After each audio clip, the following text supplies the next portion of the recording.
3 hektar lahan terbakar di Kecamatan Tanjung Lago, Banyuasin. Akibat sulitnya area dan peralatan pemadaman yang tidak sebanding menyebabkan api sulit dipadamkan.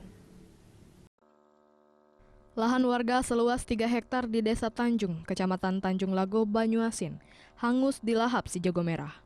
Kebakaran lahan ini berada di dekat PT Swadaya Indopalma. Kobaran api yang secara sporadis akibat angin kencang membuat luas lahan yang terbakar melebar. Sementara alat pemadam yang tidak sebanding menyulitkan proses pemadaman api.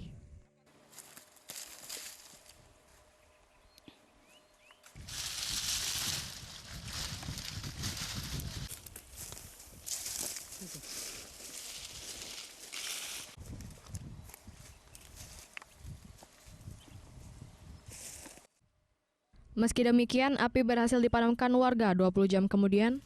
Untuk memastikan agar tidak ada lagi sisa api, tim dari perusahaan mendatangi lokasi. Dari Banyuasin, Ahmad Saiful, iNews melaporkan.